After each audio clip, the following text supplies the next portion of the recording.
할렐루야. 아멘. 자, 우리 먼저 좌우 앞뒤 분들과 인사하면서 말씀을 시작하겠습니다. 사람을 살리고 주님을 닮는 삶이 됩시다. 사람을 살리고 주님을 닮는 삶이 됩시다. 아멘.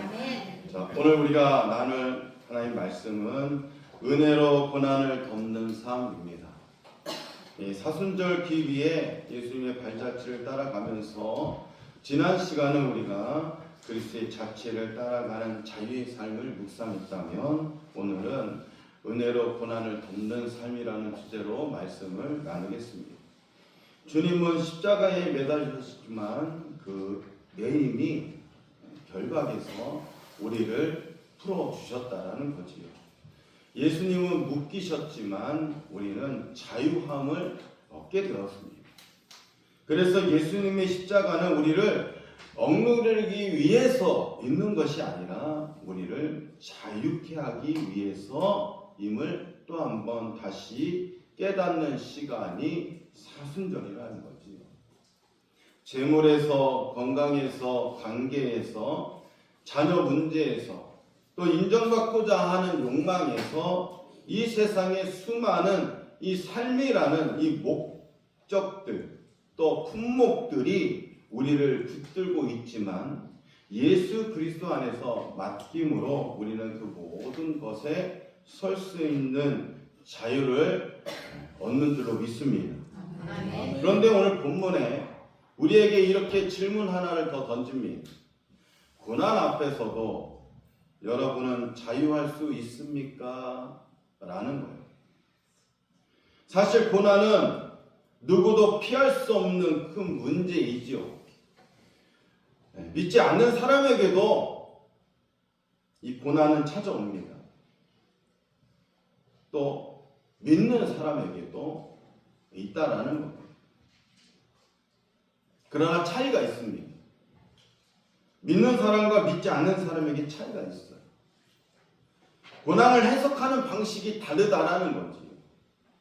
대부분 우리는 고난이 오면 먼저 이렇게 기도할 것입니다. 하나님, 이 상황이 빨리 바꾸었으면 좋겠습니다. 바뀌어졌으면 좋겠습니다.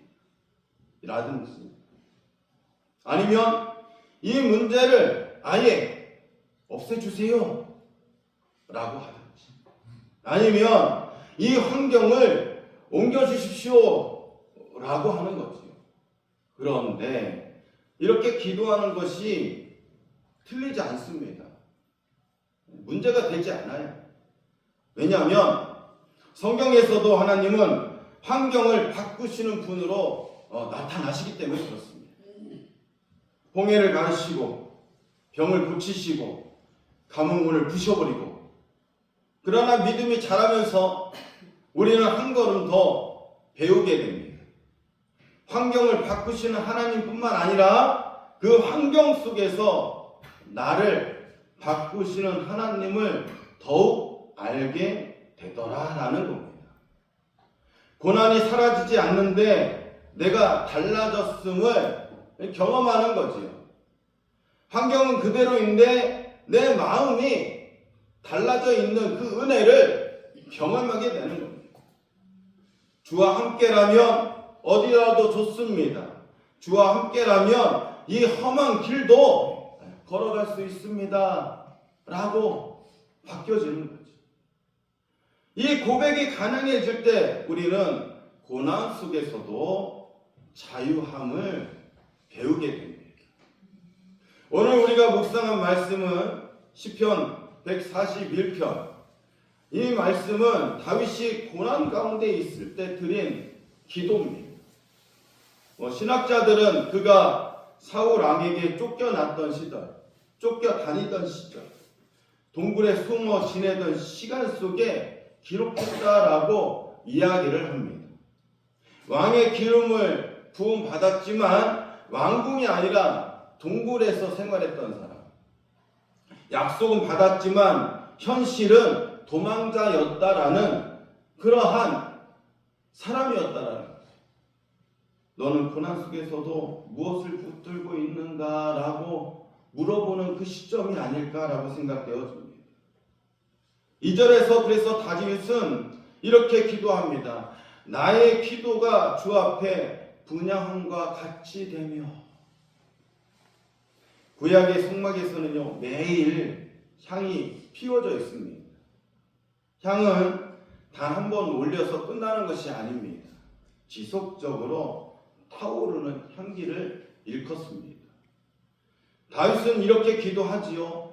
하나님, 상황이 바뀌지 않아도 좋습니다. 그러나 제가 지치지 않게 해주시고 기도가 멈추지 않게 해주옵소서라고 이야기하는 거예요.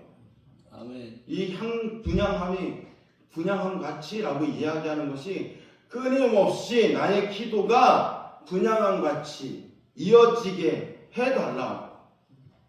고난보다 더 무서운 것은요, 고난 그 자체가 아닙니다. 기도가 멈추는 순간임을 다윗은 누구보다도 너무나 잘 알고 있어서, 그래서 고난을 없애달라고 하기 전에 기도를 드리며 있어서 지켜달라고 그렇게 기도하고 있는 거지. 사랑하는 성도 여러분, 이 사순절 기간에 제가 늘 경험하지만 우리는 너무나 쉽게 마귀 사탄한테 틈이 보여줍니다. 그래서 우리는 기도를 끊임없이 해야 되는 이유가 여기에 있는 거예요. 우리가 해결할 수 없습니다. 다윗은 이걸 알았단 말이죠. 보는 것에 노출이 되면 쉽게 마음을 뺏기는 것을 다윗은 압니다. 귀로 듣는 것에 틈이 생기면 마음이 뺏겨버려요. 혹시 요즘 기도가 사그라들고 있다라 싶으면 오늘 본문 말씀을 기억하시기 바랍니다. 문제가 많아질수록 기도가 많아지는 사람, 그 사람이 은혜를 지키는 사람인 줄로 믿습니다. 아멘. 그래서 이어서 3절에 다윗은 이렇게 고백하는 거지요. 여호와여, 내 입에 파수꾼을 세우시고 내 입술의 문을 지키소서. 왜 이런 기도를 했을까요? 몸이 아프면 말이 거칠어지기 십상입니다. 일이 꼬이면 목소리가 높아져요. 억울하면 하나님께 따지고 싶은 마음이 불뚝같이 일었습니다. 이 다윗은 너무나 잘하는 거죠. 그래서 입술이 무너지면 은혜가 새어나간다라는 것을, 그래서 그 고난이 깊어지면 이 말이 거칠어진다라는 것을 알게 됩니다. 그러니까 이렇게 기도합니다. 이렇게 이야기합니다. 그래서 입술을 지켜달라고 이야기하는 거지요. 왜요? 은혜를 빼앗기기 때문에 그렇다라는 거죠. 불평, 불만, 원망, 짜증, 분노, 비난, 체념 등등. 우리는 이 고난보다 내 입술 때문에 더 크게 무너질 때가 많습니다. 사실 저도 그렇습니다. 이 관계의 상황에 있어서 이 말이라는 것이 깨어진다는 거죠. 무너진다는 거예요. 뭐 때문에? 말 한마디 때문에. 이 다윗은 이걸 너무나 잘 알고 있었어요. 그래서 고난이 나를 쓰러뜨리는 것이 아니라 고난 앞에 흘러나오는 이 말이 나를 쓰러뜨린다라는 사실을. 그러므로 원망은 은혜의 구멍이 된다라는 사실을 여러분 꼭 기억하시기 바랍니다. 말은 은혜가 흘러보내는 통로이기도 하는 거지요. 은혜를 새어나가게 하는 구멍이 되기도 한다라는 사실 기억하시기 바랍니다. 그래서 사순절은요, 입술을 절제하는 계절이 되기도 한다라는 것, 말을 줄이고 기도를 늘리는 계절. 그래서 다윗은 또 한 번 이렇게 기도합니다. 하나님께 상황을 막아달라고 하기 전에 제 입을 먼저 막아주십시오.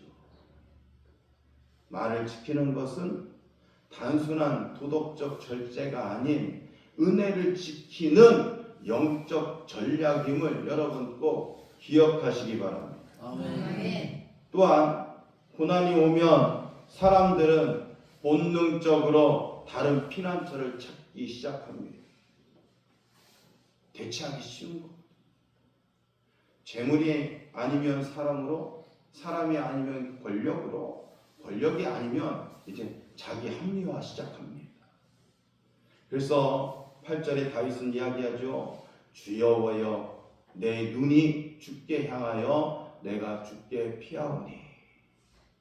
다윗은 반복해서 이야기합니다. 내 눈이 주께 향하기를 원합니다. 하나님, 내가 주께 향하여서 내가 하나님 봄에 있어서 하나님 나와 함께함에 있어서 내가 이 고난에 시선을 돌리는 것이 아니라, 그래서 시험 드는 것이 아니라 내가 하나님 앞에 시선을 둠으로 말미암아 그 은혜가 더 커지게 하옵소서라고 이야기하는 거죠. 다윗은 누구보다도 그것을 너무 잘 알았습니다. 그래서 이렇게 기도하는 거죠. 내 영혼을 빈궁한 대로 버려두지 마옵소서. 여기서 빈궁은요, 단순한 경제적인 가난이기보다는 영혼의 황폐함을 성경은 이야기합니다. 예수님께서 산상수훈에서 첫 번째로 이야기하신 것이 무엇이죠? 우리가 처음 말씀 산상수훈 8복 다 끝나지 않았지만 첫 번째 뭐였죠? 심령이 가난한 자가 복이 있나니 천국이 저희의 것입니다.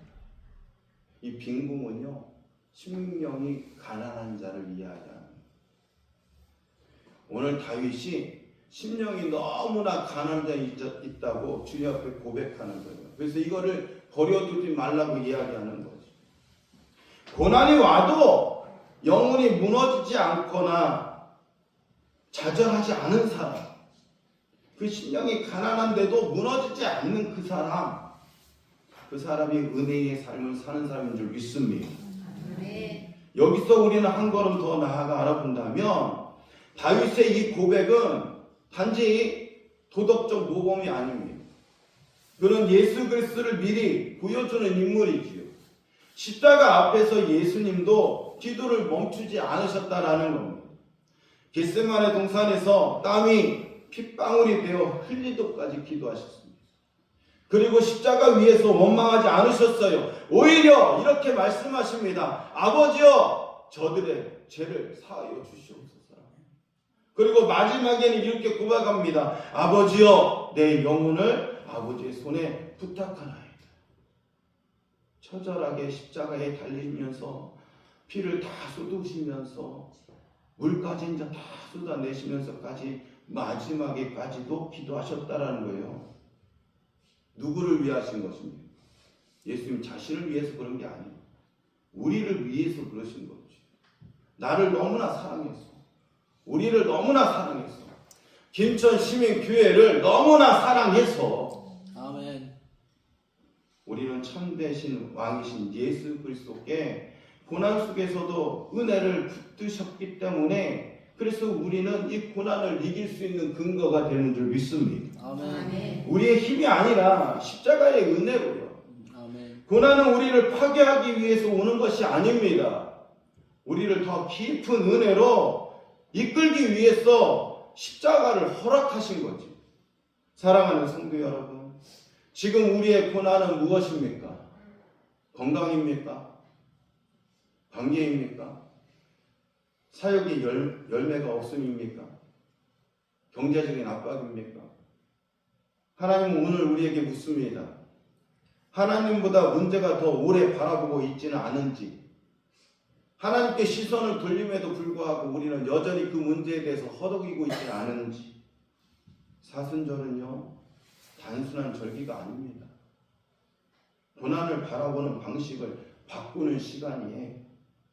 고난의 양이 100이라면 은혜의 양은 150으로 키우는 삶이 되어져야 된다는 거지. 고난이 1000이라면 은혜를 1500으로 붙드는 삶, 그것이 우리의 방식이 돼야 되고 방법이 돼야 된다는 거예요. 기도를 멈추지 않는 것, 입술을 지키는 것, 주님께로만 피하는 이것이 은혜를 키우는 영적인 길, 성숙한 믿음의 길인 줄로 믿습니다. 아멘. 말씀을 정리하겠습니다. 31주년을 맞이해서 김천 시민교회가 여기까지 달려왔습니다. 그렇다면 적어도 31살 먹은 티는 내주셔야 될 거 아닙니까? 그만큼 성숙해야 되지라고 생각되어집니다. 이 모든 모습은 어디서 완성됩니까? 바로 십자가 앞에 서신 예수님 때문인 걸 좀 믿습니다. 겟세마네에서 기도는 멈추지 않습니다. 십자가 위에서 원망되신 용서가 흘러나오셨습니다. 마지막 순간까지 아버지께 영혼을 맡기셨습니다. 그러므로 십자가는 고난을 제거하는 사건이 아닙니다. 고난을 은혜로 덮은 사건임을 기억하시기 바랍니다. 아멘. 그렇게 주님은 고난을 통과하심으로 우리에게 새로운 길을 여셨다는, 고난을 피해가는 길이 아니라 고난 속에서도 은혜로 승리하는 길임을 다시 한번 증명한 사건이라는 거예요. 사순절은 그런 고난을 묵상하는 계절이기보다는 고난 속에서 십자가를 바라보는 계절이며 묵상하는 계절인 줄 믿습니다.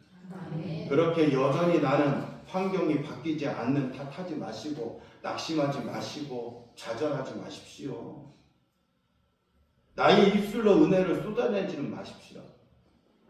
아직도 나는 죽게 피하기보다는 살아가기 기도하고 있지 마시라는 거예요. 사랑하는 성도 여러분, 오늘 우리는 결단해야 합니다. 31살 먹었는데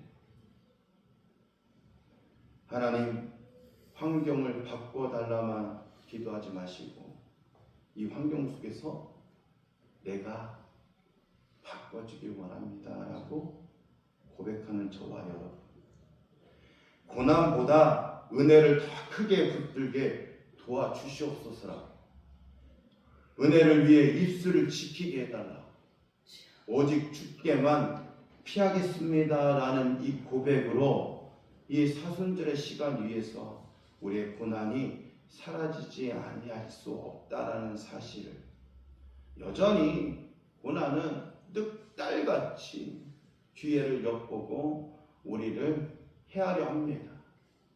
근데 한 가지 분명한 것은 은혜는 고난보다 크다라는 사실 여러분 꼭 기억하시기 바랍니다. 천하보다 귀한 우리를 하나님께서 십자가에 예수님을 못 박게 하신 것은 하나님이 우리를 사랑하시는 것에 있어서 확증하셨다라고 로마서에 기록하신 거 기억하면서 오늘 우리가 사순절을 바라보며 우리의 삶이, 우리의 가정이, 우리의 마음에 가득한 은혜로 덮여지기를 간절히 바랍니다. 아멘. 그렇게 이 사순절이 고난을 이기는 은혜의 계절이 되시고 저와 여러분의 인생이 은혜로 고난을 덮는 삶으로 바뀌는 복된 인생 되시기를 예수 그리스도의 이름으로 축원해 드립니다. 아멘. 기도하겠습니다.